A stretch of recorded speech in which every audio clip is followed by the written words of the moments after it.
ప్రభు పేరట మీ అందరికీ శుభాభివందనములు. ఈరోజు దేవుని వాక్యము. ద్రాక్ష పండ్లు ఫలింపవలెనని ఎదురుచూచుచుండెను, గాని అది కారు ద్రాక్షలు కాచెను. యెషయా గ్రంథము 5వ అధ్యాయము 2వ వచనము. ప్రియ సహోదరి సహోదరుడా, దేవుడు రక్షించుకున్న ప్రతి బిడ్డను శ్రేష్టమైన ద్రాక్షవల్లిగానే నాటాడు.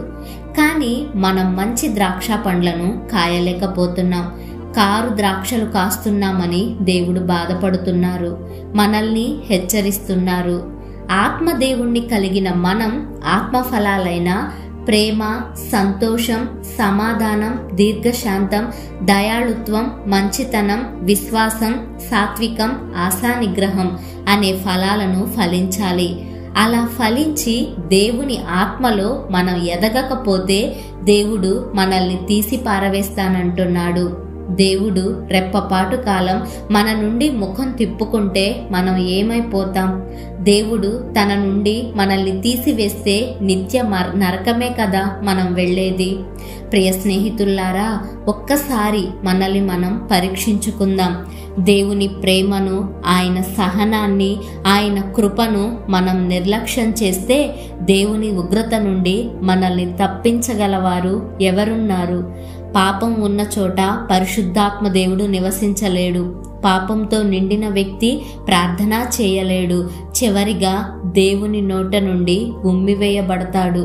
అంతకు మించిన భయంకరమైన పరిస్థితి ఒక క్రైస్తవునికి మరొకటి ఉండదు. దేవుడు ఇంతగా మనల్ని హెచ్చరిస్తున్నప్పుడు మనల్ని మనం సరిచేసుకొని తిరిగి ఆత్మఫలాలు ఫలిస్తే బాగుంటుంది. కనుక దేవునిలో నిలచి బహుగా ఫలించి తండ్రిని మహిమపరచబడే విధంగా మన జీవితాలు ఉండేలాగున దేవునికి ప్రార్థిద్దాం. ప్రార్థన. మహాపరిశుద్ధుడవైన మా ప్రియ పరలోకపు తండ్రి, మీ ఘనమైన నామాన్ని బట్టి మీకు నిండు వందనాలు అయ్యా. మమ్మల్ని నువ్వు ఎంతగా, నా తండ్రి, మమ్మల్ని బట్టి నువ్వు ఎంతగా బాధపడ్డావో ప్రభువా, అందును బట్టి మమ్మల్ని అందరినీ క్షమించయ్యా. ఇక నుండి మంచి ఫలాలు ఫలించగలిగిన ఆత్మీయ జీవితం మా అందరికీ దయచేయుమని యేసు నామమున ప్రార్థిస్తున్నాము తండ్రి. ఆమేన్.